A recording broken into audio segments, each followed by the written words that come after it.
des acteurs économiques à contribuer à la co-construction territoriale. Alors, je vous propose tout de suite de présenter le rameau. Est-ce qu'on voit bien le slide? Est-ce que ça suit bien juste techniquement? Euh, voilà. Donc, le rameau que j'ai eu le plaisir de créer en 2006 a pour vocation d'être ce qu'on a qualifié un laboratoire de recherche empirique sur les alliances innovantes au service du bien commun. Ça peut paraître aujourd'hui assez évident de partir de l'expérience de terrain et de travailler sur les alliances au service du bien commun. On est en 2006, donc il y a 15 ans, et c'est un sujet qui est beaucoup plus expérimental à l'époque. Et notre vocation est justement de pouvoir, à travers des expérimentations avec les acteurs, concrètement aux côtés des gouvernances des acteurs, de pouvoir voir comment les organisations publiques et privées peuvent agir ensemble au service de défis communs qu'ils peuvent avoir. Et ça, c'est vraiment une logique empirique en disant, mais finalement, quelle est la pratique des organisations à travers trois questions que l'on se pose avec elles. Comment est-ce qu'elles se projettent dans l'avenir? Quelle est leur stratégie? Deuxième question, quelle contribution au bien commun, aux défis communs veulent-elles avoir? Et troisième question, finalement, vont-elles faire alliance et avec qui faire alliance pour justement augmenter leur contribution au bien commun? Et ce qui est intéressant dans nos travaux empiriques, c'est qu'avec ces organisations, on passe un minimum de 3 ans et plutôt en moyenne aujourd'hui, on est à un peu plus de 6 ans. Voilà. Et certaines d'entre elles, comme la FM Téléthon, la Croix-Rouge française ou le groupe La Poste, on a plus de 10 ans de cheminement, de compagnonnage en commun. Et donc, ce qui nous permet de voir à travers finalement l'évolution des pratiques de ces organisations, la façon dont elles vont déterminer leur contribution au bien commun. Et le point qui est très intéressant, c'est que dès 2006, dès 2008, pardon, nous avons créé avec la Caisse des dépôts l'Observatoire des partenariats, parce que nous avions bien conscience que cette dynamique d'approche empirique serait autour d'organisations qui seraient un peu pionnières, un peu, j'allais dire, en avance sur leur temps sur ces sujets-là, et qu'il nous fallait pouvoir mesurer la maturité des autres acteurs par rapport à cela. Et puis, bien évidemment, tout l'enjeu de ces travaux est de pouvoir être mis en débat de façon pluridisciplinaire, que ce soit au niveau des acteurs de terrain, que ce soit au niveau des institutions. Je reviendrai par exemple sur une mission ministérielle que nous suivons actuellement, ou que ce soit typiquement dans des interventions comme celle d'aujourd'hui, c'est-à-dire de partager finalement les pratiques des acteurs de terrain. Et puis bien évidemment, puisque nous sommes un laboratoire de recherche empirique sur la co-construction, bien tout cela est fait avec des partenaires historiques, publics et privés, avec plus d'une 80 réseaux de référence. Voilà finalement cette expérience. Mais peut-être finalement, quand on parle d'une approche empirique au service des alliances d'intérêt général, peut-on se poser de quoi parle-t-on? Qu'est-ce que c'est qu'une alliance? Eh bien, c'est finalement la création entre acteurs issus de différents mondes et donc qui sont riches de leurs différences, de nouvelles solutions pour répondre ensemble aux enjeux, qu'ils soient économiques, sociaux, environnementaux ou sociétaux, et donc dans une logique finalement de besoin de l'écosystème. Et c'est ça qui est le point très important, c'est qu'on va essayer d'articuler une réduction des fragilités avec l'émergence de nouveaux moteurs de développement économique durable. Donc, nous ne sommes pas dans les démarches habituelles, j'allais dire, où un des acteurs prend le leadership pour pouvoir répondre à ces fragilités ou, d'un autre côté, pour développer économiquement des solutions, mais comment est-ce qu'on fait les deux ensemble? Comment on articule cette logique-là? Et ce qui est très important dans cette dynamique d'alliance, c'est que c'est aussi une question de position, de positionnement, d'ouverture à l'autre, d'avoir envie de co-construire avec l'autre. Et ça, c'est un élément qui est complètement déterminant, puisqu'il ne s'agit pas simplement de partager des moyens, il s'agit de partager une volonté de contribuer ensemble à l'émergence d'une solution. Et donc, ça nécessite de reposer sur une confiance réciproque. On a l'habitude de dire que finalement, ce qui fait alliance, c'est quand le 1 plus 1 égale 3.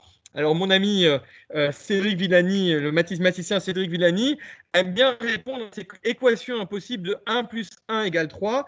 Pour ça, il faut la co-construction, et la co-construction, c'est 21, c'est-à-dire 7, le chiffre de la sagesse, multiplié par 3, le chiffre de l'équilibre.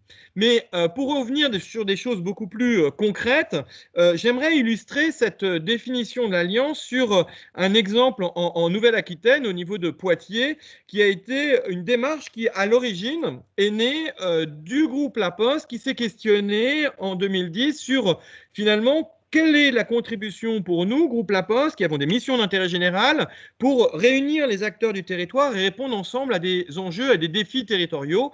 Et c'est comme ça qu'a été lancée la démarche Agir ensemble en territoire en Poitou-Charentes avec La Poste, et ce qui a mis autour de la table une vingtaine d'organisations publiques et privées, dont notamment, vous voyez, Unicité, Orange, La Massif, les centres sociaux, et ensemble, ils ont construit une réponse sur la problématique: comment, d'une part, réduire la fragilité numérique du territoire, deuxième point, impliquer les jeunes, et troisième point, réduire l'isolement des personnes âgées. Et ça a donné naissance à un programme très intéressant qui s'appelle Silver Geek, qui grosso modo est l'implication de jeunes en service civique pour aller visiter des personnes âgées, et à travers le jeu et l'usage numérique, de pouvoir créer une convivialité qui permet de rompre l'isolement et de réduire la fracture numérique des personnes âgées. Et on est vraiment dans une démarche qui a été co-construite territorialement parlant et qui aujourd'hui est en développement national, notamment dans le cadre d'un partenariat avec Unicité. Donc on est dans une logique où l'alliance est une forme de compagnonnage pour répondre ensemble à un défi commun. Alors, comme je le disais tout à l'heure, il nous a semblé très important de pouvoir non seulement expérimenter, je vais revenir sur les expérimentations, mais aussi de suivre finalement de manière plus globale la maturité en France de cette capacité à faire alliance. Et nous avons lancé avec la Caisse des dépôts en 2008 l'Observatoire des partenariats autour de programmes d'études quinquennaux, qui sont des programmes qui vont questionner à la fois les citoyens, les entreprises, les associations, les élus, dans des études représentatives des universités concernées. Et pour pouvoir finalement étudier deux choses: c'est quelles sont les fragilités territoriales prioritaires, et deuxième point, quelles sont les dynamiques d'alliance pour y répondre. Et typiquement, dans les territoires, nous avons des études qui ne sont pas représentatives uniquement au niveau de la France, mais aussi des 13 grandes régions métropolitaines. Et puis, nous avons étudié des domaines qui parlaient à l'ensemble des 4 acteurs concernés, donc aux citoyens, aux entreprises, aux associations et aux élus. Et nous sommes arrivés à un panel de 16 domaines, donc 3 qui représentent les dynamiques économiques, 5 qui représentent les dynamiques sociales, 7 qui représentent les dynamiques sociétales, et 3 les dynamiques environnementales, pour pouvoir qualifier finalement sur un territoire quelles sont les fragilités, et surtout quelles sont les alliances, les dynamiques d'alliance locales pour pouvoir y répondre. Et donc, pour préparer cette intervention cet après-midi, je me suis basé plus particulièrement sur 2 de nos programmes de recherche action empirique, dont l'un a été initié en 2010 sur RSE et partenariat, finalement pour comprendre pourquoi les PME s'engageaient dans ces dynamiques de partenariat, et quelles étaient la vision des PME sur cette question de la RSE. Est-ce qu'elles en faisaient sans le savoir? Est-ce qu'elles étaient engagées sur cette dynamique-là? Et puis surtout, est-ce qu'elles faisaient alliance pour pouvoir rendre très concret cette dynamique-là, et quelle pouvait être la place du territoire sur le sujet? Ce programme a donc été initié en 2010 avec une cinquantaine d'entreprises, principalement des PME, comme je le disais, et qui sont suivies depuis pour regarder finalement quelle dynamique elles ont pu mettre en place. Je vous en donnerai un exemple dans quelques minutes. Et puis, Le deuxième programme, c'est celui sur la co-construction en territoire. Depuis 2008, nous observons sur une cinquantaine de territoires la capacité des organisations finalement à faire alliance entre elles pour répondre aux défis du territoire. Un partenariat avec l'ANCT aujourd'hui, avec CGET et la Banque des territoires. Et nous avons notamment dans ce cadre fait émerger en 2014 un réseau de 350 catalyseurs territoriaux. J'aurai l'occasion de revenir sur cette pratique un peu informelle. Je vous propose, dans l'heure que nous avons ensemble, de traiter 5 points complémentaires. D'abord, de faire le lien entre la responsabilité sociétale des entreprises et les partenariats.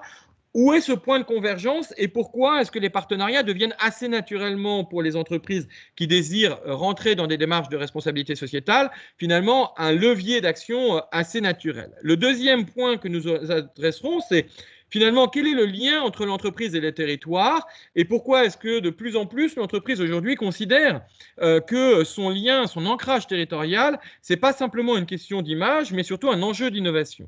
Le troisième temps sera pour faire l'inverse, c'est-à-dire comment le territoire accepte, prend en compte et finalement s'appuie sur l'engagement de l'entreprise pour ces démarches de co-construction territoriale. Et nous aurons un quatrième temps pour comprendre quels en sont les freins à ce mouvement de co-construction territoriale et surtout quels en sont les leviers pour pouvoir l'accélérer.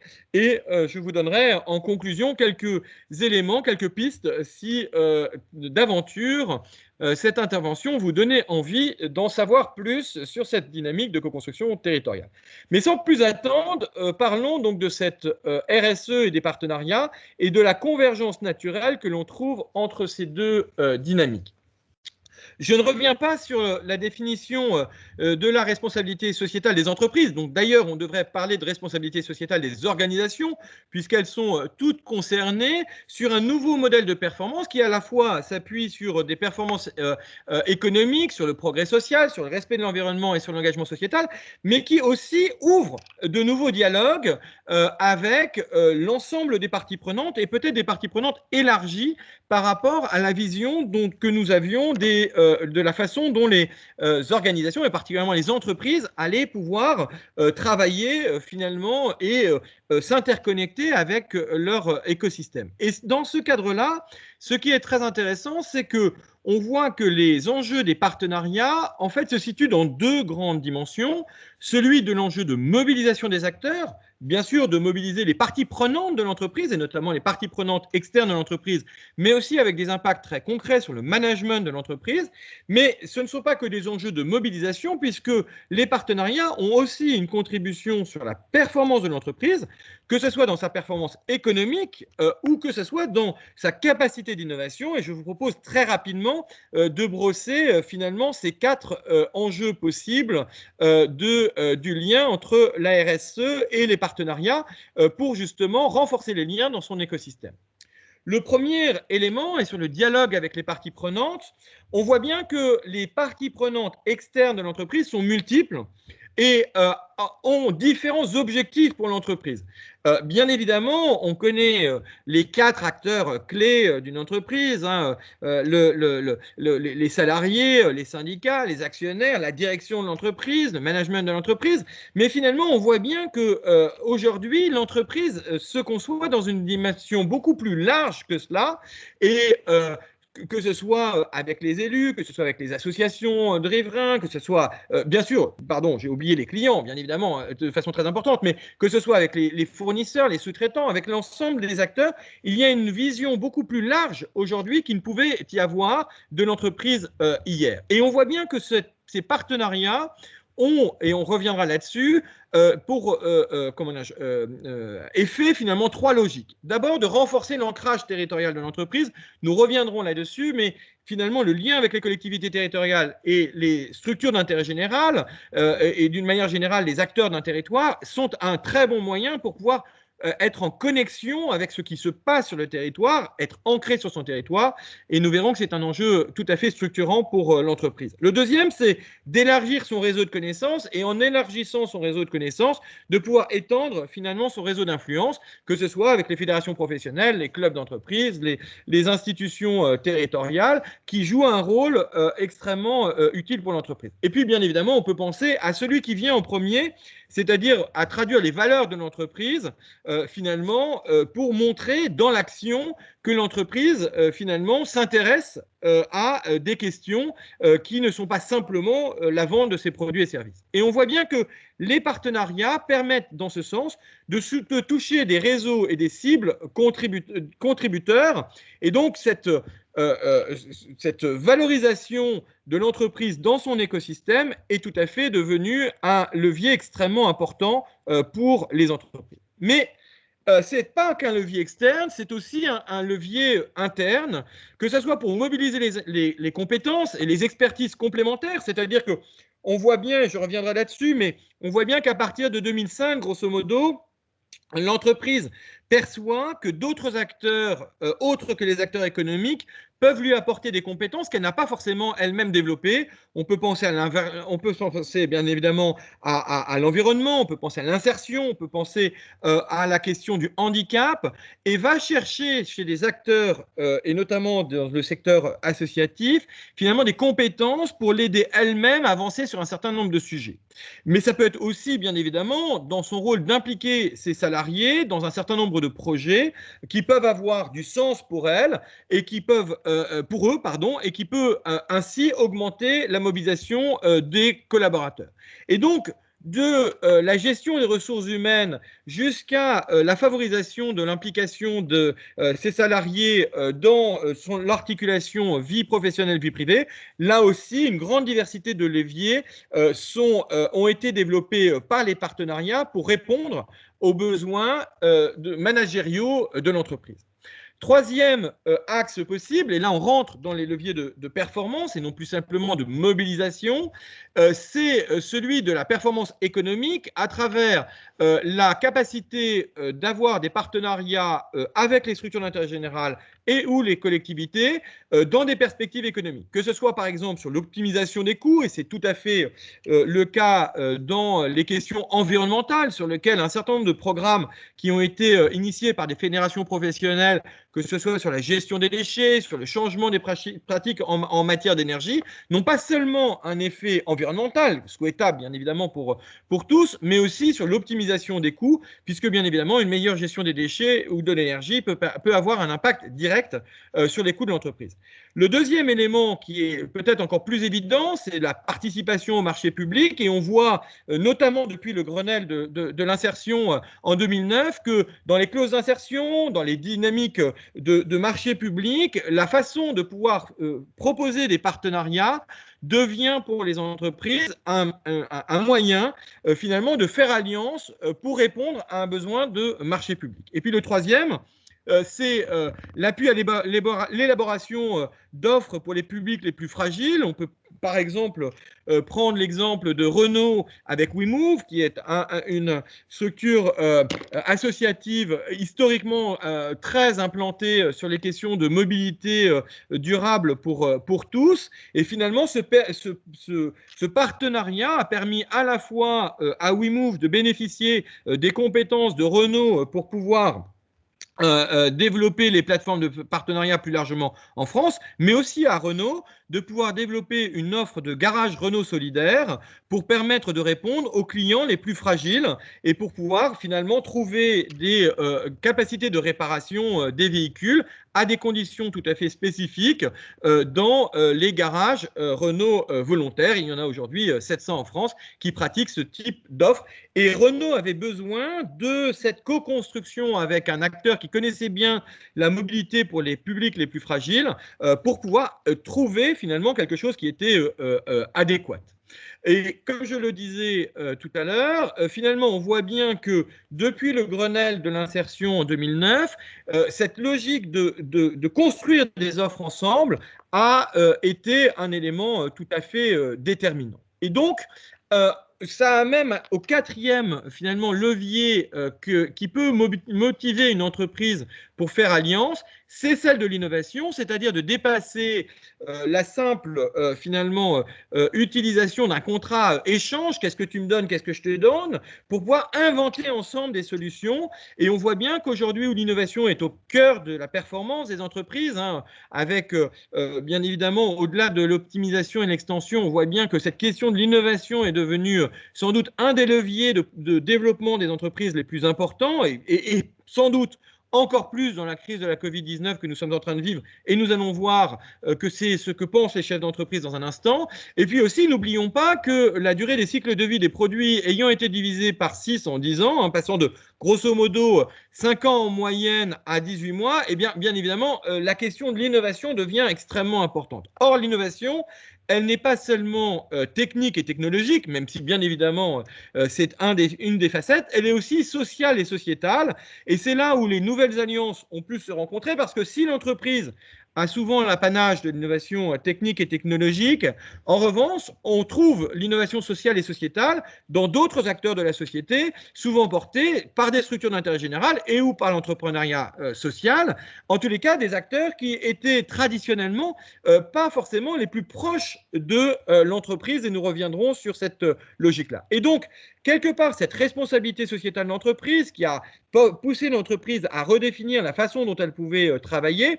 Je rappelle qu'une étude de France Stratégie a démontré en 2013, c'était la première fois qu'on avait des chiffres un peu étayés académiquement parlant, qui pouvaient le faire, qu'une entreprise qui est engagée dans une démarche de responsabilité sociétale avait une performance à l'époque de 13% supplémentaire à celle qui l'était moins. Et je vais donner quelques chiffres de l'étude que nous avons réalisée l'année dernière, en plein cœur de la crise, et on voit bien que si ce n'est une question de performance, c'est aussi une question aussi de résilience, et je vais en parler dans un instant. Et c'est pour ça que la question de l'innovation est très importante dans cette dynamique-là, parce que beaucoup plus que l'image qui était historiquement parlant les effets recherchés, c'est aujourd'hui réellement dans cette logique d'innovation qu'il faut chercher la raison pour laquelle les entreprises ont cherché à développer finalement leur partenariat. Et donc, on peut regarder dans l'histoire des pratiques des entreprises, on peut regarder l'histoire récente, hein, on reviendra sur une histoire plus longue tout à l'heure, mais on peut regarder finalement 3 phases de cette relation de l'entreprise avec ses partenaires. Celle de la solidarité, l'ère du mécénat à partir des années 90, où là, la question c'est comment, par solidarité, l'entreprise peut contribuer à l'intérêt général. On a eu, à partir des années 2005, et notamment lié aux questions environnementales, et notamment, je reviendrai là-dessus aussi, dans la continuité de la loi NRE de 2001, la question des pratiques responsables, des nouvelles pratiques. Et pour mettre en œuvre ces pratiques responsables, les entreprises se sont rendues compte qu'elles pouvaient s'appuyer sur de nouveaux partenaires. Historiquement parlant, par exemple, WWF a joué un très grand rôle dans le fait que les entreprises a s'appuyer sur des ONG, des associations d'intérêt général, pour pouvoir finalement savoir comment faire évoluer leurs pratiques. Et puis, on est passé encore à une nouvelle ère à partir de 2012, et on marque cela notamment lorsqu'il y a une très grosse expérimentation collective par les autorités de tutelle Agirc-Arrco, qui ont lancé vraiment une nouvelle dynamique sur la transformation des modèles socio-économiques. Comment est-ce que peuvent travailler finalement à grande échelle des solutions entre les acteurs économiques, les acteurs académiques, les acteurs d'intérêt général et les collectivités territoriales. Et ça, on voit bien que à partir notamment des assises de l'entrepreneuriat en 2013, on avait rédigé une note pour le gouvernement à cette occasion en février 2013, l'entreprise dite responsable, pas tant pour des questions de solidarité, pas tant pour des questions de pratiques RSE, mais surtout pour des pratiques d'innovation et de transformation des modèles socio-économiques, même si, encore une fois, cela s'accumule, cela ne s'oppose pas, bien évidemment, aux questions de solidarité et de nouvelles pratiques. Il n'est pas question de dire que l'innovation viendrait remplacer la RSE ou le mécénat, mais ça vient compléter cette dynamique, et c'est bien cette articulation entre ces 3 objectifs qui fait en sorte qu'on a vu une évolution des pratiques de l'entreprise. Et ces pratiques de l'entreprise, on peut les mesurer, comme je le disais, avec l'Observatoire des partenariats, à la fois sur la pratique, le nombre des entreprises engagées, quand on voit que 37% des entreprises françaises ont engagé avec des structures d'intérêt général des partenariats, ce qui est intéressant de se dire, c'est que ce sont l'ensemble des tissus économiques français. Hein. Donc, je rappelle qu'en France, sur les 5 millions d'entreprises, seuls 1 500 000 entreprises emploient. Et dans ces 1 500 000 entreprises, 96% des entreprises employeuses ont moins de 20 salariés. Donc, on n'est pas dans quelque chose qui serait réservé aux grandes entreprises, ça ne serait pas un phénomène venu des grandes entreprises et qui, par ruissellement, irait sur les autres entreprises. C'est plutôt un phénomène inverse, c'est-à-dire c'est plutôt quelque chose qui est parti du terrain. Et ce qui est très intéressant, c'est que ça se mesure très clairement sur le fait que les pratiques partenariales d'un territoire à l'autre, d'une région à l'autre, sont extrêmement différentes. Et ce qui est très intéressant, c'est d'écouter au fur et à mesure du temps. On a questionné les dirigeants d'entreprise dans des études représentatives en 2009, 2011, 2019, 2018, et vous verrez les chiffres 2020. Mais on voit bien que progressivement, leur conviction forte, c'est vraiment cette question de inventer ensemble des réponses face aux défis qui sont les nôtres.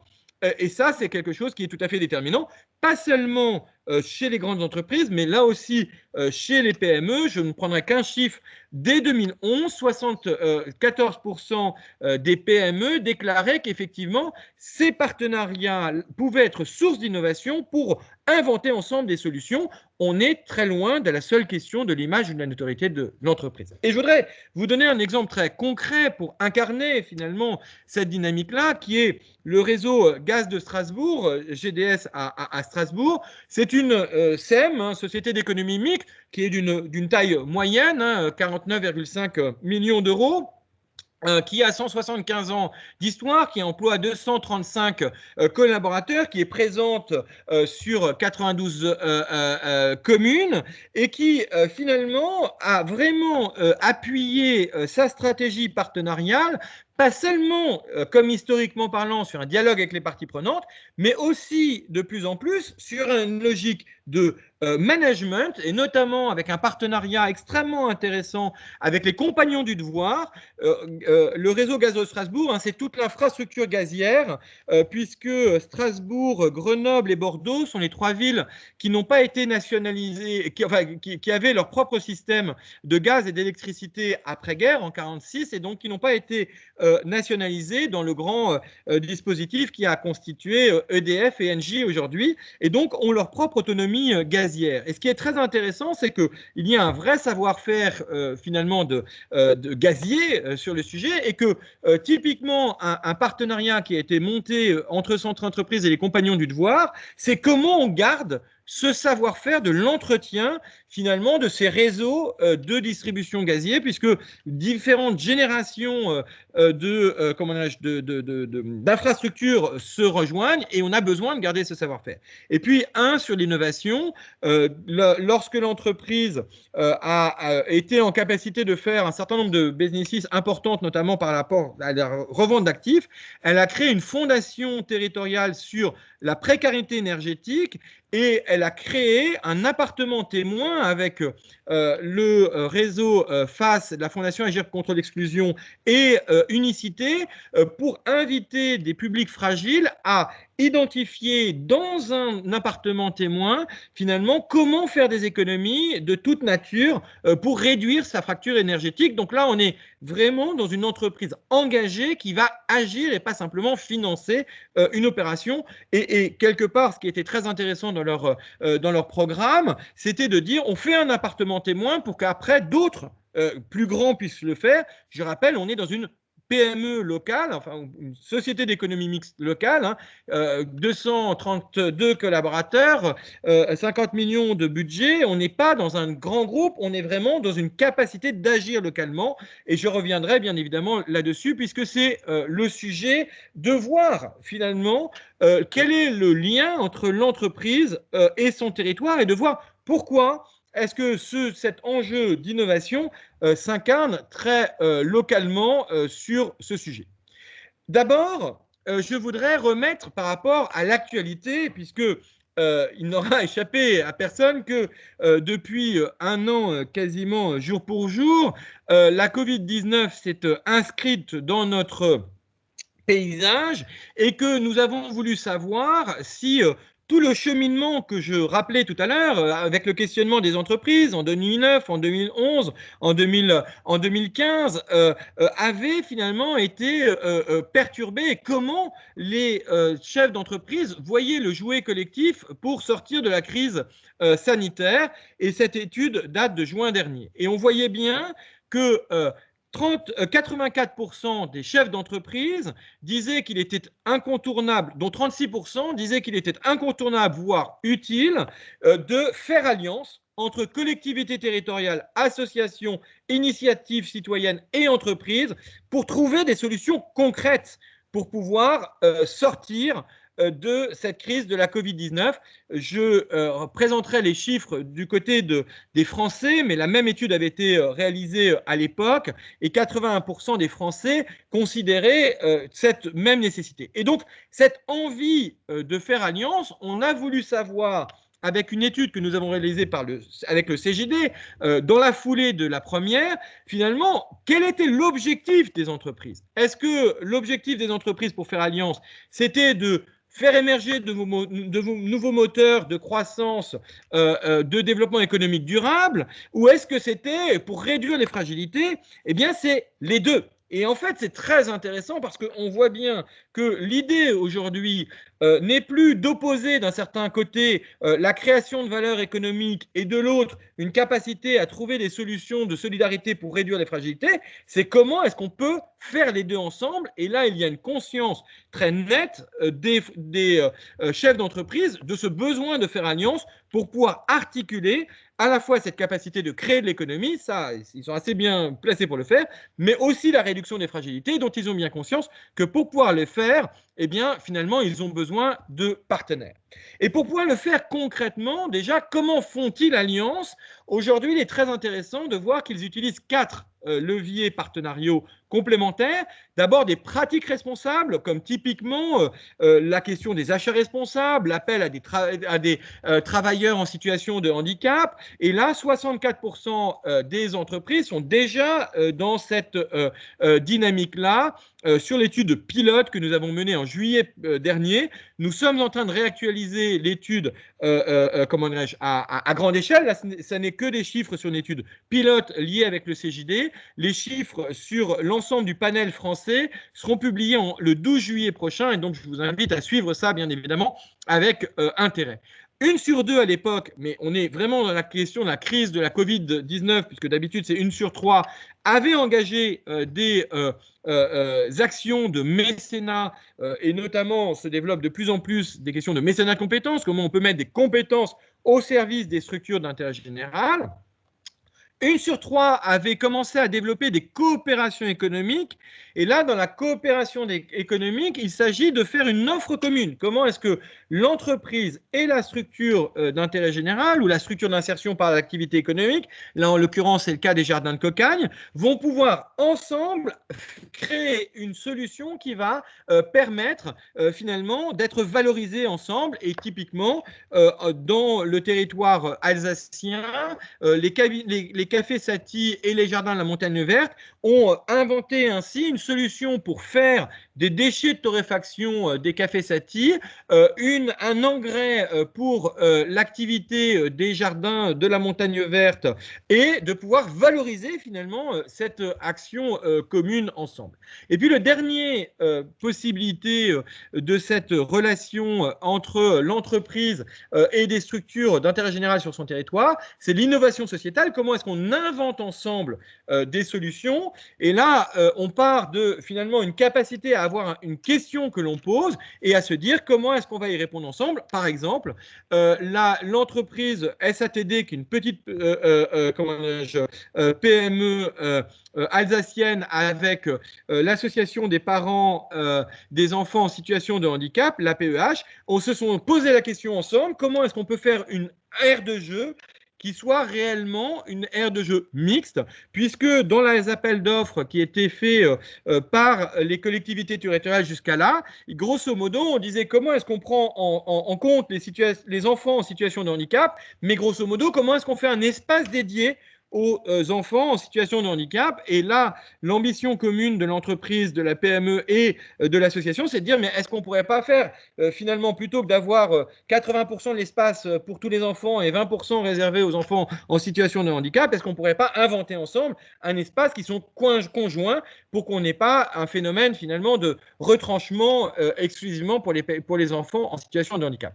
Et donc, ce qui est très intéressant, c'est de voir que cette diversité des modes relationnels permet à l'entreprise de s'engager en fonction finalement de sa maturité, de ses objectifs, de ses moyens, de ses envies, dans une diversité d'alliances sur son territoire. Et d'ailleurs, quand on lui pose la question, finalement, avec qui faire alliance, eh bien, d'abord, entre soi, bien évidemment, à 95% avec les collectifs d'entreprise et à 78% avec les fédérations professionnelles, mais très vite après, les entreprises ont développé des partenariats avec les structures d'intérêt général, et notamment les associations, et avec les acteurs publics locaux. Donc on voit bien que la structuration pour agir local, après l'effet de réseau de pairs, est vraiment la motivation finalement des entreprises. Et on retrouve après toute la série des établissements scolaires, des acteurs académiques, des structures par l'insertion économique. Et paradoxalement, finalement, les acteurs nationaux ne viennent qu'après. Nous reviendrons sur cette dynamique-là. Donc on voit bien qu'il y a une diversité de partenaires aux fonctions différentes pour agir ensemble, et agir ensemble où eh bien, l'ancrage territorial est absolument majeur, puisque sur les 1 200 000 partenariats référencés entre les entreprises et les structures d'intérêt général, 74% se font au niveau local, 51% ont un impact au niveau régional, 25% au niveau national et 15% au niveau international. Donc on voit que, bien évidemment, certaines pouvant avoir un effet aux différents niveaux, d'où le fait que nous ayons une somme qui soit supérieure à 100%. Mais ce qui est très important de noter, c'est qu'on voit bien que la priorité de l'engagement de l'entreprise est un engagement de proximité et que la territorialité est très importante. Alors, il faut bien s'entendre dans la notion de territoire. Lorsque l'on entend territoire dans ces questions d'alliance, ce n'est pas seulement le territoire administratif, qui n'est qu'une des 5 composantes, c'est aussi bien évidemment où sont les bassins de vie, où sont les terroirs culturels. On ne fait pas alliance de la même façon à Lille, Bressuire, Langres ou Clermont-Ferrand. Quel est l'espace naturel, bien évidemment, tout à fait déterminant. À Clermont, dans un espace montagnard, les pratiques partenariales sont très différentes qu'auprès d'un littoral ou auprès d'un lieu transfrontalier, par exemple. Et puis, bien évidemment, ce sont les lieux d'incarnation des projets, c'est-à-dire les lieux où les acteurs ont envie d'agir ensemble. Et c'est pour ça que c'est très important de bien appréhender cette dimension, que le territoire n'est pas un élément seulement géographique ou administratif, c'est la façon dont les acteurs voient l'espace commun où ils peuvent travailler ensemble. Et pourquoi est-ce que ce territoire est extrêmement important aujourd'hui ? Parce que c'est une forme de paillasse d'expérimentation. De la même façon que pour la science ou pour comment dirais-je, la recherche, on a besoin de paillasse, d'expérimenter dans des labos de recherche. Et bien finalement, les territoires jouent ce rôle de paillasse d'expérimentation parce que ce sont bien évidemment des lieux à taille humaine pour agir, et ça forme une forme de R&D sociétale, de capacité à inventer ensemble localement des solutions. Alors, ce qui est très intéressant, c'est que quand on questionne les Français sur cette capacité des entreprises à faire cela, sont-elles légitimes, sont-elles crédibles, sont-elles efficaces? Leur réponse, cette étude est une étude qui avait été publiée juste avant la crise en octobre 2019, et vous allez voir qu'on a des chiffres actualisés après la crise. Mais ce qui est très intéressant, c'est que quand on demande aux Français, finalement, est-ce que l'entreprise, elle est légitime pour agir sur les fragilités de son territoire, les Français répondent oui à 70%. Est-elle crédible? Oui à 65%. Est-elle efficace? Et paradoxalement, elle est crédible et légitime, mais elle n'est efficace qu'à 48%. Pourquoi? Parce que selon les Français, l'entreprise n'est pas assez encore aujourd'hui en alliance avec les collectivités territoriales pour 80% d'entre eux et avec les associations d'intérêt général pour 70% d'entre eux. Donc il y a une légitimité reconnue de l'entreprise d'agir territorialement, à la fois pour créer de nouveaux moteurs de croissance, mais aussi d'associer ça avec des réductions de fragilité, mais elle doit être finalement en alliance avec d'autres, selon les Français, pour que ce soit efficace. Alors, face à cela, regardons comment le territoire va être en réponse par rapport à cette capacité de mobilisation de l'entreprise. Et peut-être remettons-nous dans un cadre partagé qui est celui des objectifs de développement durable, dont vous savez qu'il a été signé en 2015 et qu'il marque une rupture totale. Pourquoi une triple rupture totale? D'abord parce que c'est la première fois que l'ensemble des gouvernements du monde se mettent d'accord sur un programme commun, sur des objectifs communs, pas sur un processus commun, ça c'est classique, mais sur des objectifs communs. Ça, c'était une avancée significative. Le deuxième avancée significative des objectifs de développement durable, c'est de dire, ça n'est pas les pays du Nord qui ont tout compris, qui vont aller expliquer aux pays du Sud, les pauvres petits qui n'ont rien compris, ce qui est en train de se passer et qui vont les aider. C'est nous sommes tous confrontés à des défis qui nous dépassent et donc nous sommes obligés d'être tous dans le même bateau. Et le troisième élément qui est très intéressant, c'est que au-delà de ces objectifs complémentaires, pour pouvoir avoir une vision systémique de l'ensemble des contraintes auxquelles nous sommes confrontés au niveau mondial, eh bien, il y a un objectif de moyens pour y parvenir, c'est l'ODD 17, celui des partenariats. Et c'est très intéressant parce que cette équation posée le 25 septembre 2015 fait un effet d'électrochoc. Pourquoi? Parce qu'il demande une triple articulation. Articuler les domaines d'action ensemble, c'est-à-dire prendre conscience que quand on agit sur la santé, ça a aussi des impacts sur l'environnement ou sur l'économie. Je pense qu'aujourd'hui, personne ne peut le nier. Deuxième point, c'est que c'est tout acteur associé. Donc, comment est-ce qu'on associe les acteurs publics, les ONG, les acteurs associatifs, les acteurs académiques dans cette réflexion commune pour trouver des solutions? Mais c'est aussi, et c'est peut-être surtout, tout territoire. Et il est bien évident que la question que posent les objectifs de développement durable, c'est comment on va de l'ONU au local, mais aussi, et peut-être encore plus, puisqu'il s'agit d'objectifs et de pas de processus, c'est comment on agit du local vers l'ONU. Et comment on est capable d'inventer localement des réponses qui sont adaptées aux situations locales, à la fois aux priorités locales, aux acteurs locaux et aux actions déjà engagées. Il est bien évident que quand vous regardez finalement ces objectifs, que ce soit en termes de santé, d'environnement, d'emploi, d'écologie, ils ne se traduisent pas de la même façon d'un pays à l'autre. J'ai eu le plaisir d'intervenir avec à l'UNESCO dans le cadre d'une formation mondiale sur les pays, sur les programmes d'éducation. Il est bien évidemment que la question de la gouvernance territoriale, elle est absolument essentielle à prendre en considération, puisque ce sont bien les mêmes objectifs, mais ils ne se traduisent pas ni en termes de priorité, ni en termes d'acteurs pour agir, ni en termes d'actions à mettre en œuvre de la même façon d'un lieu à l'autre. Et pour avoir ce changement systémique, comment est-ce qu'on peut faire concrètement? Et c'est là où cette ODD 17, eh bien finalement, cette capacité des acteurs à inventer de nouveaux modèles de financement, de nouvelles technologies, de nouvelles ingénieries collectives et de nouvelles approches du commerce ne peut se faire qu'en le faisant très concrètement à taille humaine, c'est-à-dire dans cette co-construction territoriale dont on parlait, et qui incarne une forme finalement d'innovation par l'action concrète de terrain. Et ça, c'est un élément déterminant, nous allons y revenir. Alors, je disais tout à l'heure, 84% des entreprises ont déclaré leur envie d'alliance, mais comment se situe-t-il par rapport à l'ensemble des autres acteurs?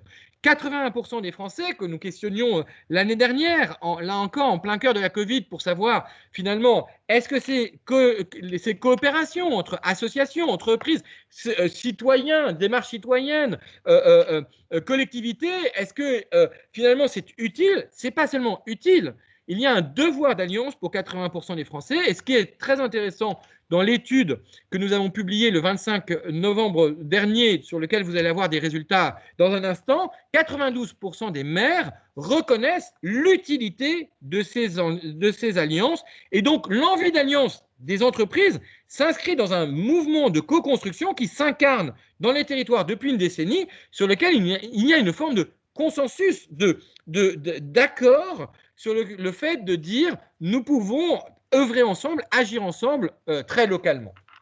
Je voudrais juste souligner que les fragilités, quand on questionne les Français sur les fragilités prioritaires, si je reprends les 16 domaines de fragilité, je ne vais pas rentrer dans le détail, mais en fait, on voit que c'est pas, il faudrait agir plus sur l'emploi ou sur la mobilité ou sur l'environnement ou sur la santé. C'est ensemble, il y a une sorte finalement de fragilité qui s'entrechoque, sur lequel les Français considèrent qu'il est absolument indispensable d'agir ensemble. Ça n'aurait aucun sens d'agir sur le logement sans agir en même temps sur la mobilité, l'emploi ou la santé. Et c'est bien cette logique-là qui articule aujourd'hui des questions d'intérêt général et des questions économiques qui est finalement l'élément déterminant pour agir ensemble sur un territoire et articuler des solutions entre elles.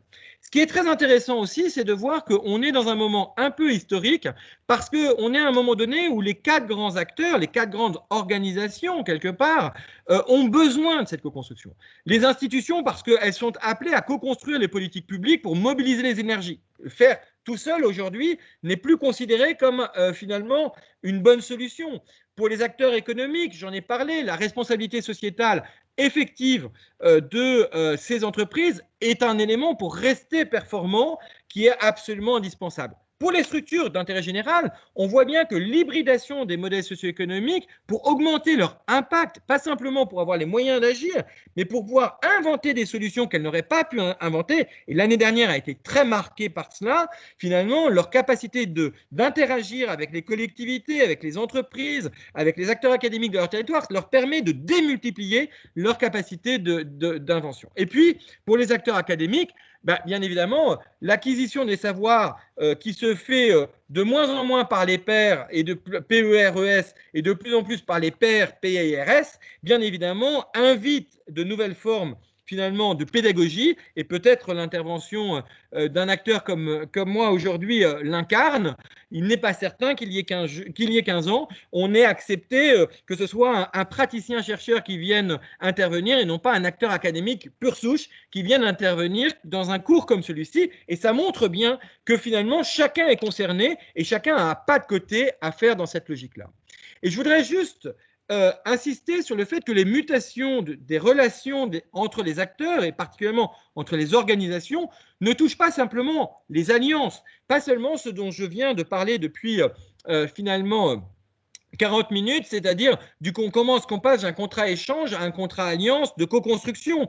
C'est aussi une question sur le dialogue, où on voit bien que finalement, en 20 ans, on est passé d'un dialogue interne au sein des organisations, le dialogue social, à un dialogue civil entre les organisations. Et l'émergence de la co-construction territoriale, depuis une décennie, en est vraiment l'incarnation. Mais même au niveau de la gestion des conflits, puisque en fait, on est passé d'une gestion des conflits où on constate des conflits à une volonté d'anticipation par des démarches de prévention. Et par exemple, la création du service de médiation des entreprises en 2010 a été un des marqueurs de la part de l'État pour dire comment est-ce qu'on anticipe finalement par un dialogue, par un meilleur dialogue des conflits que l'on n'a plus à arbitrer a posteriori, mais qu'on peut peut-être anticiper a priori. Et dans ce cadre-là, il est intéressant de voir très localement ce qu'en pensent les premiers acteurs concernés, c'est-à-dire les maires. Finalement, est-ce que ce jouet collectif, très concrètement, ils le constatent sur leur territoire? Eh bien, qu'est-ce que nous dit l'étude que nous avons, donc représentative de l'ensemble des maires en France? Qu'est-ce qu'on constate? C'est que 25% des maires constatent que leur territoire a déjà dans son fonctionnement, finalement, ces initiatives de co-construction.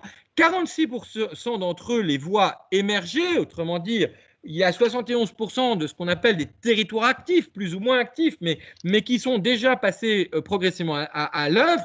Et c'est très intéressant, bien évidemment, de regarder ça, d'analyser ça par taille de territoire. Les maires des communes de moins de 2000 habitants n'ont pas la même vision que ceux de 2 à 20 000 habitants, et ni même, bien évidemment, que ceux de plus de 20 000 habitants. Et donc, c'est très intéressant de regarder finalement l'analyse des maires par taille de commune pour comprendre aujourd'hui comment chacun d'eux s'appuie sur cette capacité à jouer collectif dans sa propre action. Et déjà, qu'est-ce qu'il veut y faire? Qu'est-ce qu'il peut y faire? Quel est le rôle des collectivités territoriales dans cette co-construction? Eh bien, finalement, on voit bien que le premier rôle, c'est d'impulser. Impulser les rencontres, impulser le dialogue, promouvoir ces alliances innovantes. Et là, on a une certaine forme de consensus de la part des maires, entre 70% et 62% de considérer que c'est prioritaire pour eux de faire ce sujet-là. Et puis après, comment est-ce qu'ils vont s'impliquer? S'impliquer en accompagnant les organisations ou s'impliquer en participant eux-mêmes aux collaborations. Et ça, on voit bien que là encore, une volonté de la part des maires de rentrer dans cette dynamique-là, avec des variations très importantes là aussi, selon la taille de la collectivité territoriale. Et si on va un cran plus loin en leur demandant, mais est-ce que vous avez envie d'intégrer cette dynamique du jouet collectif dans votre mandat? 42% d'entre eux disent oui, assurément, et peut-être 22% d'entre eux, là encore, avec une très grande disparité entre les maires de moins de 2000 habitants, 2000 à 20 000 habitants et plus de 20 000 habitants. Je vous invite à regarder la place particulière qu'ont les taille moyenne de ville, entre 2000 et 20 000 habitants. Si on devait reprendre la qualification du programme public actuel Petite Ville de demain, c'est très intéressant parce qu'on voit bien que là où les maires sont le plus en demande d'une vraie intensification, c'est véritablement dans cette taille moyenne, et c'est vraiment quelque chose qu'on retrouve dans les tailles moyennes d'entreprises, dans les tailles moyennes d'associations, dans les tailles moyennes des communes.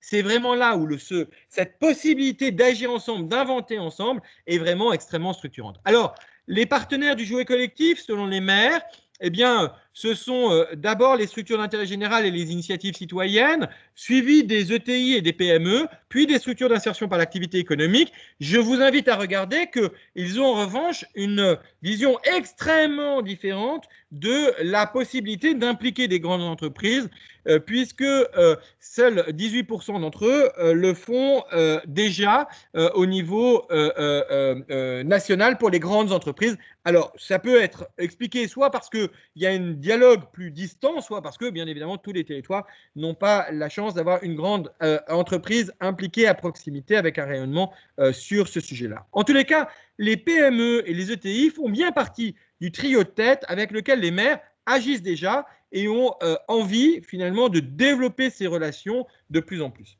Pour le faire, on a vu émerger depuis maintenant une décennie ce qu'on a appelé les catalyseurs territoriaux. C'est l'émergence d'une troisième ingénierie, au-delà de l'ingénierie de gestion qu'on connaît bien, comment on gère un territoire, et c'est tout le cœur du cours que vous suivez, du management de projets transverses, comment est-ce qu'on fait finalement, comment on mobilise les acteurs autour du projet de territoire.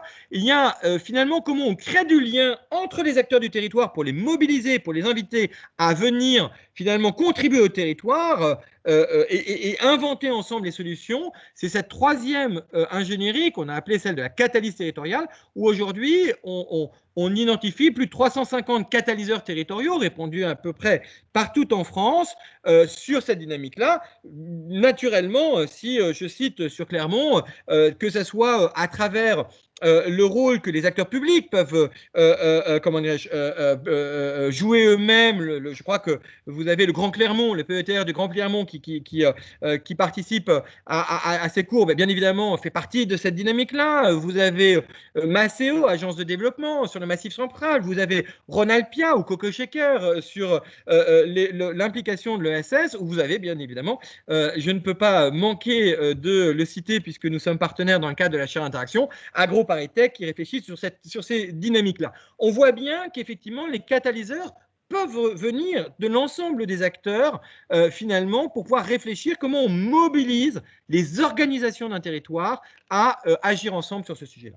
Et on voit bien que est en train de se structurer aujourd'hui des compétences complémentaires sur le dialogue territorial pour faire intervenir finalement des mondes différents, des acteurs différents entre eux. Je ne parle pas du participatif, hein, je parle bien de vraiment de entre organisations, les collectivités territoriales. Je vais vous parler en introduction de Silver Geek, qui est vraiment né d'une démarche expérimentale, l'accompagnement des acteurs du territoire. On peut penser à Atis en Nouvelle-Aquitaine, par exemple, ou la gestion d'un tiers-lieu.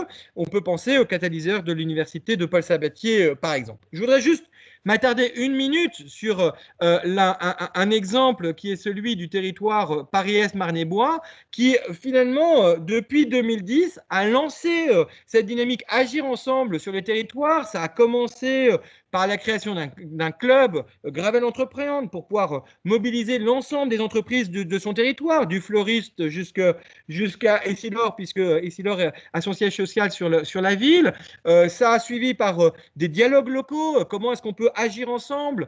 Ça a été suivi par des expérimentations territoriales, notamment comment mobiliser les entreprises et les enseignants ensemble autour de la découverte des métiers pour les plus jeunes élèves. Et puis, ça a été jusqu'à la gestion des tiers-lieux, puisque finalement, comment est-ce qu'on fait rencontrer sur les territoires, finalement, les acteurs pour inventer ensemble des solutions. Je voudrais finir cette intervention avec quelques minutes sur comment on peut accélérer le mouvement et pourquoi ça n'est pas si simple que cela. Je ne vais pas m'attarder pour laisser du temps à notre échange, mais je voudrais un peu, de façon un peu hélicoptère, vous présenter la raison pour laquelle, parce que quand je vous présente ça, vous pourriez dire, mais c'est quand même incroyable qu'il ait fallu attendre 2021 pour qu'on se rende compte de l'utilité, de l'importance de faire cette dynamique-là, et peut-être est-il utile de remettre en perspective la réalité complexe en France d'un système qui est extrêmement cloisonné par univers d'acteurs. Non pas que chaque univers ne soit pas compétent, celui des acteurs publics, celui des associations, celui des structures académiques, celui des acteurs publics, bien évidemment, celui des entreprises, mais finalement, il y a une tradition de travailler en silo avec une complémentarité des tissus économiques, associatifs et publics qui ont été rarement croisés. Et donc, des interactions qui ont été rarement faites. Et quand elles étaient faites, elles étaient plutôt dans ce qu'on appelle, nous, un contrat échange. C'est qu'est-ce que tu me donnes, qu'est-ce que je te donne. Voilà, j'ai ce projet-là, à quoi tu peux y contribuer. Et un élément sur lequel je vais revenir dans un instant, c'est qu'il faut bien prendre en considération que la réalité de terrain est extrêmement atomisée, puisqu'on a une bipolarisation des tailles d'organisation en France entre les très grandes et les très petites, et que cet élément-là a posé des difficultés à la fois culturelles et structurelles. Je vais vraiment aller très vite, mais si vous êtes intéressé, c'est juste pour vous donner envie peut-être d'aller en découvrir plus. Mais quand on regarde les 200 ans d'histoire depuis la loi Le Chapelier de 1791, il ne doit rien y avoir entre les citoyens et l'État, eh bien, on a 200 ans d'histoire qui ont été très loin de la co-construction. Et le XXe siècle a été véritablement en France, et c'est une caractéristique française vraiment très très forte par rapport à l'ensemble du reste du monde, on s'est vraiment spécifié par la distanciation des organisations et de l'intérêt général. Et c'est très intéressant de voir que finalement, les 20 dernières années, grosso modo, à partir de 2001, à la fois parce qu'il y avait la modification de la Constitution, l'intégration du droit expérimental à l'usage des collectivités territoriales a été un élément extrêmement structurant, mais aussi la loi NRE de 2001 et aussi la charte d'engagement respectif entre l'État et les associations en 2001 à l'occasion du centenaire de la loi 1901 sur la création des associations a vraiment marqué ça. Les Grenelles ont été une deuxième étape de co-construction. Bien évidemment, les ODD en ont été une ouverture. 2017, avec la première, et je dis bien la première conférence nationale des territoires, puisque la première avait été conçue pour être un dialogue, pas seulement entre l'État et les associations d'élus, mais plus largement, ont ouvert ce dialogue, bien évidemment, et puis la loi Pacte, en 2019, a tout à fait marqué ce point-là. Et ce qui est très intéressant, c'est qu'on a une véritable évolution structurelle qui ne peut pas délier d'une relecture de notre histoire sur le sujet. Mais il y a aussi un frein structurel, je l'évoquais, lorsque on est dans un univers principalement de TPE, PME, 96% des entreprises françaises ont moins de 20 salariés, on voit bien que quelque part, c'est pas tout à fait la même chose que quand on a un univers économique comme l'Allemagne, qui est structuré par des entreprises de taille intermédiaire.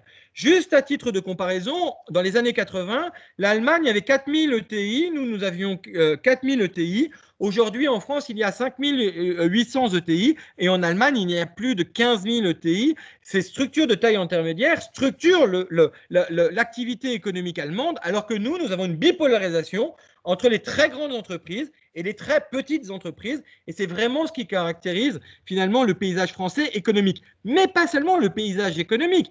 Avec la moitié des collectivités territoriales de l'Europe, on a la même réalité finalement dans cette atomisation des organisations au niveau des collectivités territoriales et avec 1,3 million d'associations dont 76 sont non employeuses, on a cette même réalité. Autrement dit, nous avons une diversité, une atomisation des organisations, ce qui n'est pas forcément un mal d'ailleurs, hein, mais notre organisation avec des très grosses organisations et des très petites organisations est radicalement différente de ce qu'on peut trouver dans d'autres pays, d'où la nécessité de bien prendre en considération, bien évidemment, la façon dont est structurée l'organisation, d'autant plus que nous pensons grand alors que nous avons des petites organisations derrière. On pense souvent, quand on pense à territoire, aux très grandes métropoles, alors que vous savez bien que la majorité correspond à des territoires ruraux.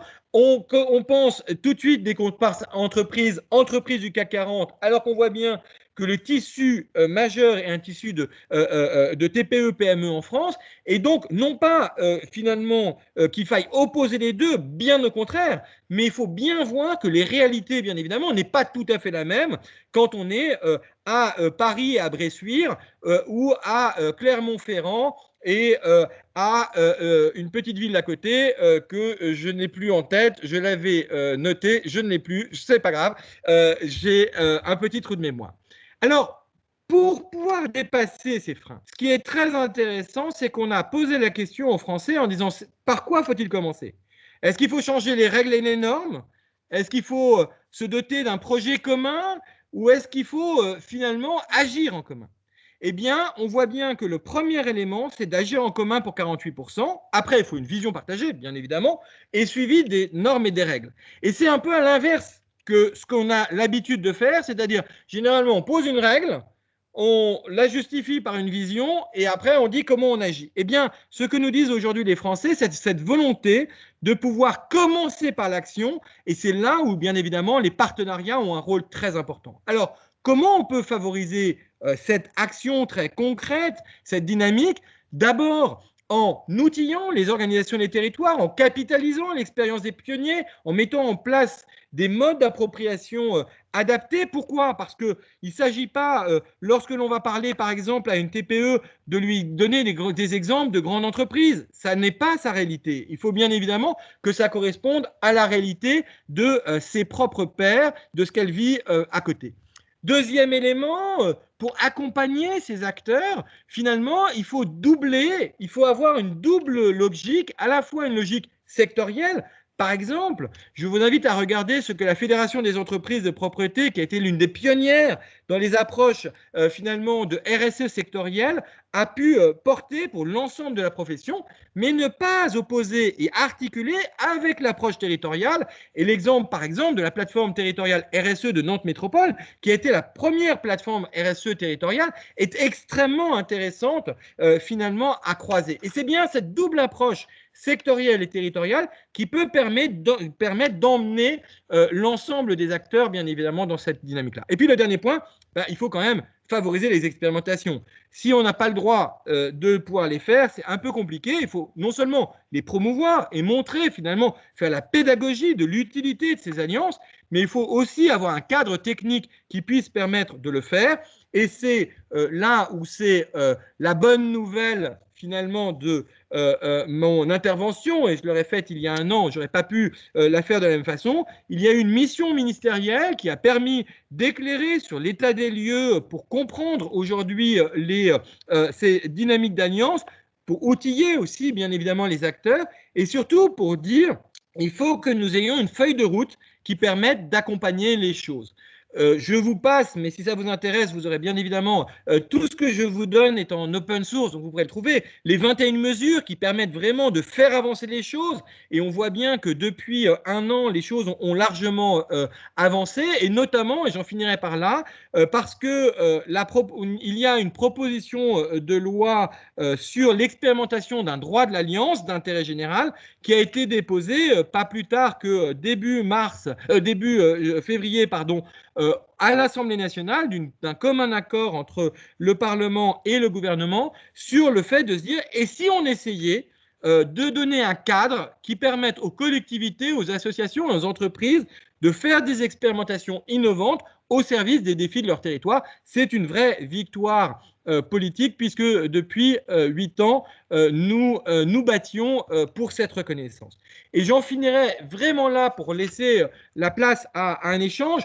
Aujourd'hui, les enseignements que je viens de partager, les enseignements pragmatiques que je viens de partager, ils ont été capitalisés, ils ont été outillés, ils ont été transformés à la fois pour des kits pour les organisations, des kits pour les territoires, des kits pour les collectivités territoriales, des kits pour les institutions et les investisseurs. Il n'y a plus de raison aujourd'hui de ne pas passer à l'action, chacun à sa juste place dans cette logique-là. Et bien évidemment, si vous êtes intéressé pour aller plus loin, vous retrouverez dans ce support d'intervention l'ensemble des sources que j'ai citées et qui vous permettront de pouvoir avoir accès directement à tout ce savoir qui a été capitalisé depuis maintenant 15 ans.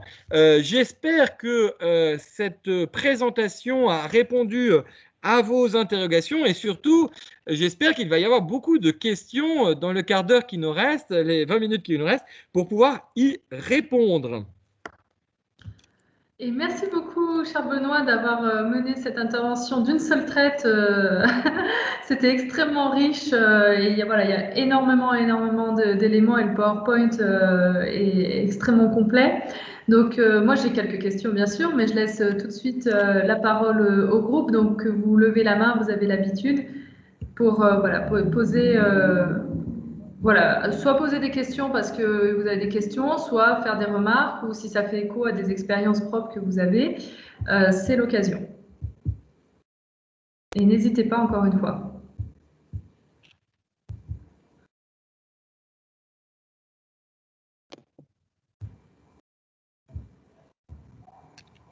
Oui, bah, c'est Geneviève en présentiel dans la salle. Ok, Geneviève. Bonjour, merci pour cette présentation. J'aurais une question concernant la temporalité, notamment concernant les mandats des élus, à savoir particulièrement les maires que vous avez cités plusieurs fois avec qui vous travaillez. Comment faire comprendre ou essayer de raisonner les maires pour leur faire comprendre que le développement d'un territoire ne se limite pas à leur mandat de 6 ans, mais qui s'intègre plus largement dans une dynamique sur le long terme? Est-ce que c'est quelque chose qu'ils comprennent ou quelle est leur position là-dessus quand vous essayez d'amener des outils d'innovation et comme ça? Alors, merci. Première question, pile dans le... Bravo pour cette question. C'est le plus compliqué. D'une manière générale, c'est le plus compliqué parce que les temporalités des acteurs sont très différentes. La temporalité d'une entreprise, d'une collectivité territoriale, d'une association d'intérêt général ou d'un acteur académique ne sont pas les mêmes. Et effectivement, la première démarche et le premier point extrêmement important, c'est d'avoir en tête que c'est un cheminement, c'est un compagnonnage, et que si on ne s'en donne pas le temps, on ne produit rien. Les haricots magiques de notre enfance qu'on a lus, hein, où il suffisait de mettre un haricot et hop, ça poussait et ça amenait à la poule aux œufs d'or, ça c'était bien quand on avait 3 ans, mais malheureusement, ça n'existe pas. Et donc, vous avez parfaitement raison, c'est toute la difficulté que l'on peut trouver. Alors, il y a des très grosses différences dans les élus sur ce sujet-là. C'est-à-dire que il y a vraiment ceux qui se donnent le temps et qui acceptent de prendre ce risque, et il y a ceux qui sont effectivement dans la vision simplement de leur seul mandat. Simplement, ce qui est intéressant, c'est que quand on lance cette dynamique-là, puisqu'il y a des acteurs à des temporalités différentes, vous savez, c'est un peu comme quand on fait une course à plusieurs, et puis il y en a qui se fatiguent plus vite que d'autres. C'est-à-dire que quand l'un peut être un peu en fragilité, eh bien, c'est les autres qui prennent le temps, le relais, le temps que cet acteur soit en fragilité. Ça veut dire quoi? Ça veut dire qu'en tout état de cause, pour rentrer dans ces dynamiques-là, il faut qu'il n'y ait personne au centre. Donc, le plus difficile, c'est pas tant nécessairement que l'élu accepte que la temporalité le dépasse, qu'il accepte de ne pas être au centre de la démarche. Et ça, c'est beaucoup plus compliqué. Parce que l'élu a l'habitude, sur son territoire, finalement, de piloter, de diriger son territoire, d'avoir un autre rôle, c'est-à-dire d'avoir une place autour de la table, éventuellement de primus inter pares, mais de ne pas être au centre de l'échange, c'est en fait un effort qui est presque plus important que celui de la temporalité. Et les élus qui ont compris qu'ils pouvaient avoir dans cette démarche-là ce pas de côté, généralement, s'en donne le temps, ou plus exactement, c'est d'abord en faisant l'effort de ce pas de côté, de dire j'accepte de ne pas être au centre, que la notion du temps arrive assez rapidement derrière. En revanche, là où je vous rejoins, c'est qu'il y a une corrélation très forte, bien évidemment, entre le mandat et la capacité à impulser les dynamiques. C'est sûr que si on impulse les dynamiques à 6 mois de la fin de mandat, c'est un peu compliqué. Donc on a plus intérêt à le faire en début de mandat, et c'est pour ça qu'il ne vous aura peut-être pas échappé que la lettre aux élus que nous avons adressée en juillet dernier et que l'étude que nous avons réalisée auprès d'eux, c'était justement en début de mandat pour leur dire, là, vous pouvez planter des graines, vous en verrez peut-être pas tous les fruits, mais vous en verrez un début de fruits, et c'est cela qui peut vous permettre de répondre aux besoins actuels. Je voudrais juste terminer en disant que ça veut dire quelque chose de très important quand on anime ces dynamiques-là. C'est qu'il faut jouer sur deux jambes. Certes, on est là pour planter des arbres, et donc, quelque part, on a un temps qui est long.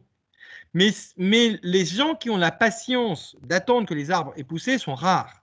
Donc, il faut semer le parcours de démarche apprenant de co-construction, de petites victoires dont chacun peut finalement se valoriser, se prévaloir, pour montrer que même si ce n'est pas le grand soir, il y a quand même eu déjà des premiers résultats qui sont là. Et ça, c'est vraiment très important. Et le dernier point que je voulais vraiment insister auprès de vous, et là j'insiste aussi parce que c'est un rôle des acteurs académiques très important, c'est de garder mémoire. C'est-à-dire que ce n'est pas le dernier qui a gagné, c'est pas le dernier qui a parlé qui a raison. C'est celui qui a planté la graine. Et là, j'insiste beaucoup parce qu'on n'est pas dans un 400 mètres d'une personne qui fait les 400 mètres tout seul. On est du 4 fois 100 mètres. Et là, il faut que ceux qui ont été les premiers à faire les premiers 100 mètres soient autant récompensés ou reconnus que ceux qui arrivent au bout du chemin. Et c'est là où je rejoins vraiment votre question sur la temporalité. Donc, pour synthétiser, très important d'avoir déjà une posture où ce n'est pas moi au centre, mais quelque part, je fédère, j'impulse et je contribue moi-même. 2, la grande importance finalement de considérer que les temporalités des acteurs étaient différents. Quand l'un est en fragilité sur une temporalité, l'autre peut prendre le relais. Et 3, d'articuler les démarches avec des petites victoires à court terme et un cheminement avec une ambition à plus moyen terme. Merci pour cette réponse très éclairante. Merci Geneviève. Est-ce qu'il y a d'autres réactions?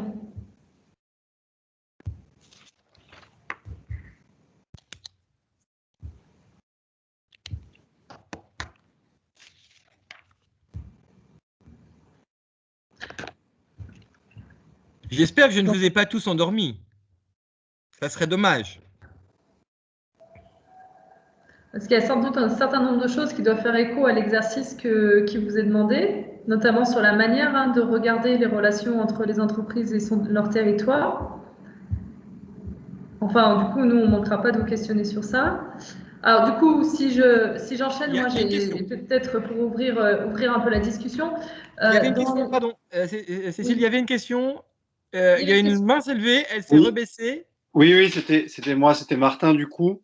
Ah Martin, pardon, je ne vous ai pas vu. Il n'y a pas de souci. Moi, je voulais poser une question peut-être un peu simplette comme ça, mais je voulais vous demander du coup, pour vous, dans les réunions que vous avez pu voir, dans les différents groupes de travail que vous avez pu animer, à quel moment est-ce qu'on sent qu'on passe vraiment à une alliance, en fait, justement, entre entreprises et entre collectivités territoriales sur un territoire, plutôt que un simple partenariat, en fait? À quel moment on sait que là, du coup, on est vraiment dans le cadre d'une alliance et et que ça va être pérenne? Alors, ça, c'est une deuxième excellente question.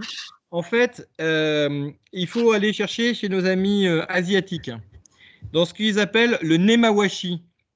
Le nemawashi, c'est la réunion préparatoire à la réunion. C'est la bilatéralité que celui qui organise la réunion va faire pour aller écouter chacune des parties prenantes qui vont être dans la réunion, pour savoir, 1, quels sont ses enjeux, 2, quelles sont ses limites, et 3, quelles sont ses motivations. Et en fait, à quel moment il faut le savoir? Il faut le savoir avant la réunion. Si vous ne savez pas à quelle maturité les uns et les autres sont avant de rentrer dans la réunion, vous ne savez pas comment vous allez pouvoir créer l'alchimie qui va faire en sorte qu'ils vont avoir envie. Pourquoi? Parce que la confiance, ça se donne. En fait, il n'y a pas d'alliance sans confiance. D'accord? C'est prendre, nous, c'est ce qu'on appelle le pari de la confiance. C'est dire, je ne sais pas, j'accepte de ne pas savoir et je prends le risque de m'engager. Le vice-président de l'Assemblée nationale, Sylvain Wasserman, qui a été pendant 10 ans maire d'une petite ville en Alsace, dit, en fait, c'est ce qui est le plus stressant pour un élu local. C'est, on a l'habitude de dire, on part du point A, on va au point B, et voilà, on va se donner les moyens d'arriver au point B. Là, dans la co-construction, dans l'alliance, on ne sait pas quel est le point B. On sait quel est l'enjeu, on sait quel est l'objectif, mais on ne sait pas quel est le point d'atterrissage. Donc, ça veut dire que ça demande beaucoup de confiance, et donc ça veut dire que, quelque part, en amont de la réunion, vous mettez ensemble l'entreprise, la collectivité, les associations, les acteurs, vous devez savoir quels sont leurs degrés de maturité et est-ce qu'ils vont être capables ou pas de faire le pari de la confiance. Et finalement, s'ils sont capables de prendre ce risque en disant « je ne sais pas, mais je vais apprendre de l'autre », puisque c'est une démarche très humble, hein, c'est vraiment une démarche d'apprentissage, s'ils ne sont pas prêts, alors il faut leur faire passer par des parcours qui vont leur permettre d'expérimenter avant de rentrer dans cette dynamique-là. Et c'est pour ça que nous, on dit, si vous voulez, je montrais les quatre catégories de partenariat, hein, les pratiques responsables, le mécénat, la coopération économique et l'innovation sociétale. Il y en a deux qui sont ce qu'on appelle les portes d'entrée, une qui est plutôt de port d'entrée du côté des acteurs économiques, les pratiques responsables, et l'autre qui est plutôt des acteurs d'intérêt général, le mécénat. Et puis, il y en a deux qui sont vraiment de la co-construction. Je co-construis une offre, voire je vais inventer une solution ensemble. On dit, avant d'aller vers de l'alliance, vraiment de la co-construction, passez par les portes d'entrée pour que vous expérimentiez finalement ce que c'est qu'un partenariat. C'est une fois que vous avez commencé à expérimenter les partenariats que vous pouvez passer à la démarche d'alliance. Avoir l'ambition de vouloir tout de suite aller dans une alliance, c'est souvent un peu arrogant. Alors je sais que les Français sont très arrogants par nature, ce que nous disent nos amis anglais, mais ils n'ont pas complètement tort d'ailleurs, mais quelque part, il faut l'expérimenter. Donc, à quel moment on sait? Bien, quand on est catalyseur territorial, on sait avant que la réunion ne commence. N'oubliez pas ce terme de nemawashi, hein. Très important, très très important. Merci beaucoup. Merci Martin. Alors d'autres réactions que peut-être j'ai ratées? Et juste, est-ce que je peux c'est pas un concours, les alliances, d'accord? C'est un cheminement. Et vous savez, souvent dans les concours, on demande à Renaud Lavillani, hein, le grand sauteur à la perche, comment vous faites? Il dit, oh, bah, c'est simple, je cours, je plante ma perche et puis je saute. Et alors là, on se dit, d'accord, ça a l'air simple pour vous, mais moi, je ne sais pas vraiment comment on va faire. Et notre réflexe en France, c'est on va regarder quelqu'un essayer après Renaud Lavillani, puis il va sauter, et puis il va sauter 70 cm, et puis tout le monde va faire pouf, pouf, pouf, pouf, pouf, voilà. Et puis quelqu'un va sauter 4,50 m, et puis on va dire, wow, c'est quand même pas mal, parce que franchement, c'est une première étape assez bien. Ben, nous, on pense que c'est complètement l'inverse qu'il faut faire. Il faut dire à celui de 70 cm, mais attends, tu as sauté 70 cm, mais on va t'aider à sauter 80 cm. D'accord? C'est déjà génial d'avoir réussi à faire ça. Et donc, on va t'aider à cheminer dans cette logique-là. Et puis celui qui a 4,50 m, lui donner un grand coup de pied au cul, pardonnez-moi l'expression, pardonnez-moi, je suis vulgaire, en lui disant, bah, attends, si tu as sauté 4,50 m, maintenant tu vas faire comme Renaud Lavillani, tu vas sauter 6 mètres. D'accord? On se contente très fortement en France, finalement, de pouvoir dire à ceux qui font pas mal, bah, c'est déjà bien, et puis à ceux qui font pas bien, de se moquer. Et ben, la co-construction, c'est l'inverse. C'est, on va dire, finalement, ceux qui ont déjà fait l'effort de sauter 70 cm, et ben, peut-être qu'ils peuvent sauter 80 cm, et peut-être même que si on leur donne confiance en eux, ils vont sauter 1 mètre. Et ben, je peux vous dire que si on en a beaucoup qui sautent 1 mètre, c'est bien mieux que pour le seul qui sautait 4,50 m et qui va sauter 6 mètres. Et c'est vraiment cette logique de l'alliance, elle est vraiment là. Il n'y a pas des grandes et des petites alliances, il n'y a pas des beaux ou des moins beaux partenariats. Il y a vraiment une capacité finalement à se dire, et si je jouais collectif, et si je commence à 70 cm, ben, mon objectif, ça doit être à 80 cm, et si je commence à 4,50 m, mon objectif peut-être est à 5 mètres ou 5,50 m. Mais surtout, de ne pas avoir finalement des partenariats vitrines ou des logiques en disant wow, c'est super et c'est méga bien, parce que sinon, qu'est-ce que ça fait? Ça fait qu'on rend cette démarche extrêmement élitiste. Or, l'alliance est tout sauf de l'élitisme. C'est ouvert à tous, pour tous, et finalement, on le pratique déjà beaucoup plus qu'on ne le pense. Merci beaucoup Charles Benoît. Est-ce qu'il y a d'autres réactions? Ce serait bien qu'il y ait d'autres réactions. Moi, j'aurais bien une question aussi. Alors, Laetitia Morla de la promotion Laetitia. Opéra. En fait, j'aurais bien aimé avoir des précisions sur le positionnement du rameau. En fait, je comprends que vous faites un travail d'observation, d'analyse, d'analyse de ces dynamiques d'alliance et de partenariat à travers différents projets. Vous avez tout un rôle de mise à disposition de ressources, etc. Est-ce que, peut-être ça m'a échappé dans la présentation, est-ce que vous avez un positionnement d'accompagnateur et de facilitateur des alliances et donc alors je dirais pas de partie prenante directe dans la construction de ces alliances, mais en fait d'agents facilitant, intermédiation, etc. Et est-ce que, du coup, vous pouvez peut-être nous donner un exemple, mais vraiment de rôle concret que vous pouvez jouer dans cette nébuleuse-là? Alors, merci de soulever ça. Effectivement, avant, comme je le disais, c'est une approche très empirique. Donc, avant de modéliser, on a commencé à modéliser 7 ans après le début de notre intervention, parce qu'on a commencé par faire. On a mis les mains dans le cambouis. On a vraiment été aux côtés de ces gouvernances pour pouvoir essayer de construire avec elles ces alliances.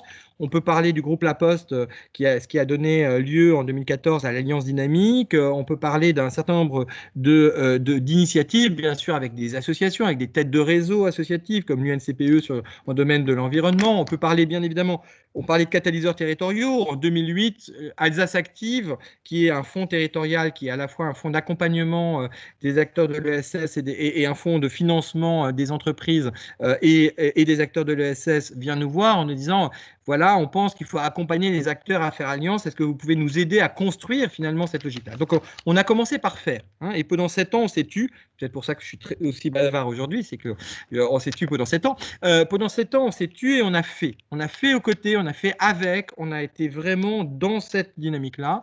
On a eu la chance d'être en confiance avec plus de 500 organisations publiques et privées de toute taille et sur lesquelles on a fait une expérimentation pendant au moins 3 ans. Et comme je disais tout à l'heure, la moyenne est plutôt aujourd'hui à 5 à 7 ans. C'est-à-dire que, par exemple, la FM Téléthon, avec sa présidente Laurence Yéneux-Herman depuis 2007, on est en proximité pour pouvoir avoir fait le grand virage des traitements, c'est-à-dire quand on passe de la médecine à il va falloir créer le premier laboratoire pharmaceutique d'intérêt général au monde parce que grâce à 60 ans d'acharnement des familles sur la lutte contre la myopathie et grâce à 5 millions de Français qui se mobilisent, on arrive à lever, on a levé 1,9 milliard pour la recherche médicale sur les biothérapies génétiques et cellulaires. Et bien finalement on va devoir créer le laboratoire, le premier pharmaceutique d'intérêt général pour pouvoir avoir les futurs traitements. Comment est-ce qu'on fait? Donc, on l'a fait concrètement. Donc, il n'y a pas un retour d'expérience, que ce soit au niveau territorial, que ce soit au niveau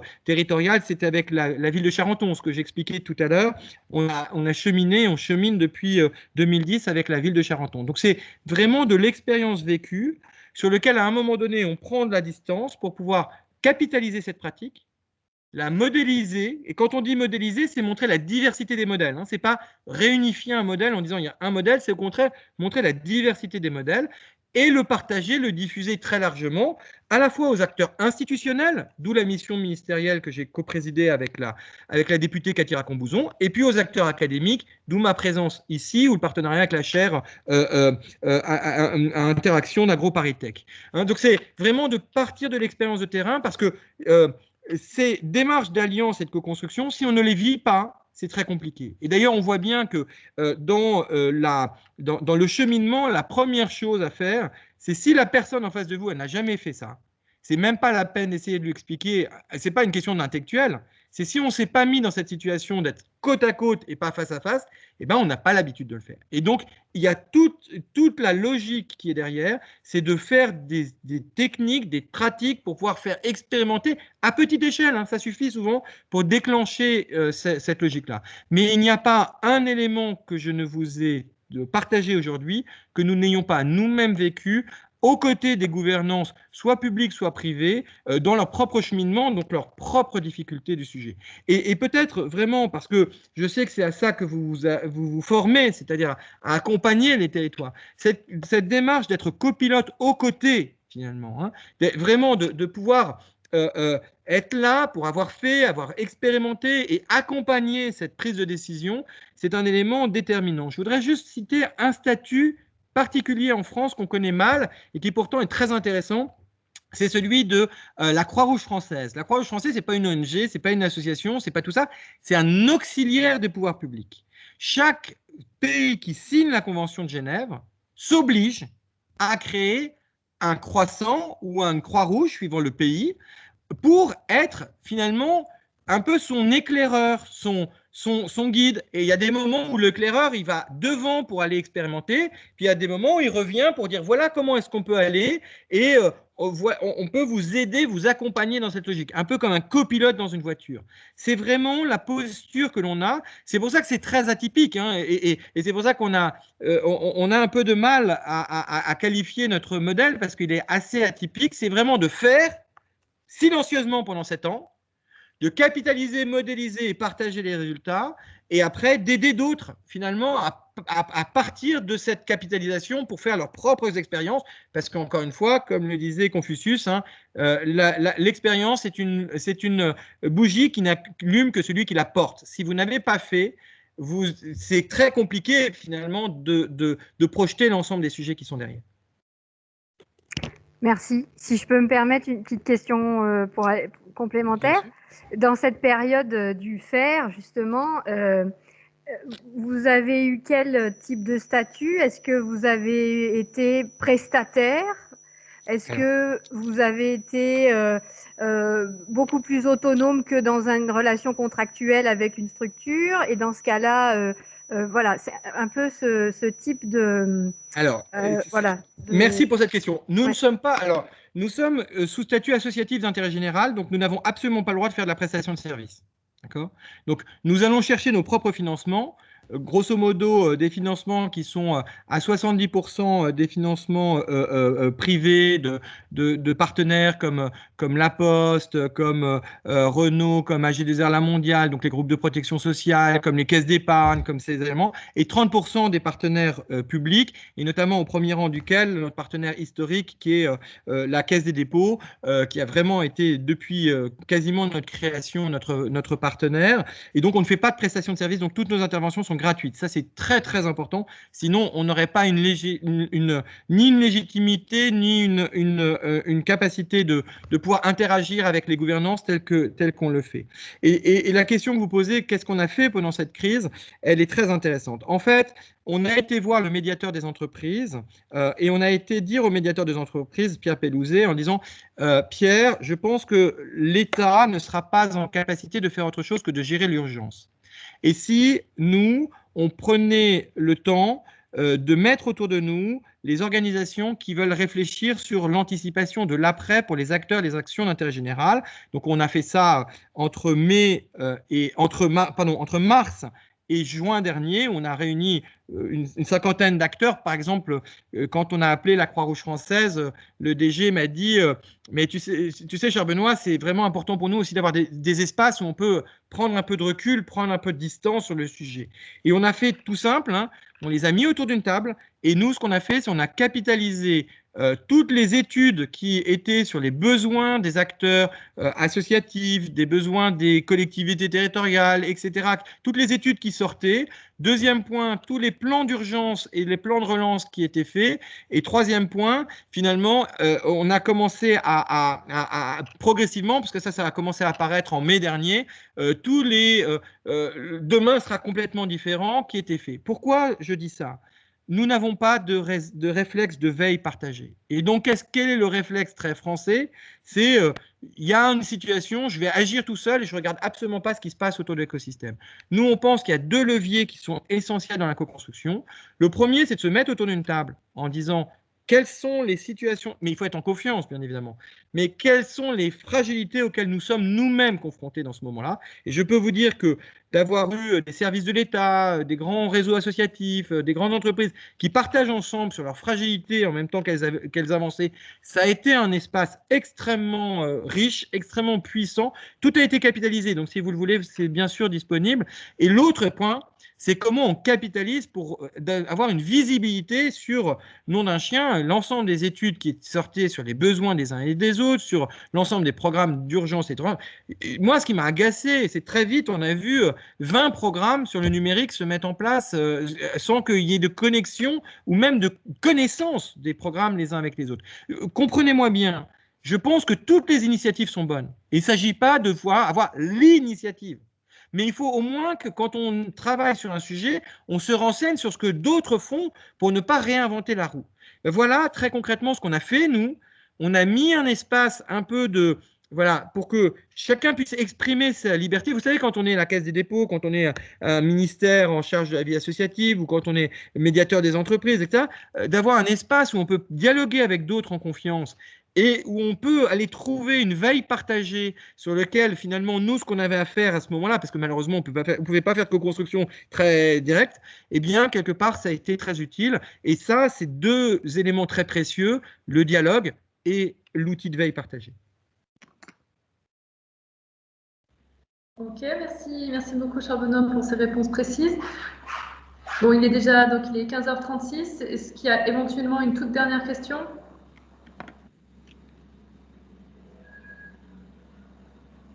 Non ? Ok, bon, du coup, il ne me reste plus qu'à vous remercier, Charles Benoît, pour votre présentation et votre intervention. Je vais couper l'enregistrement puisque, voilà, du coup, c'est dans la boîte.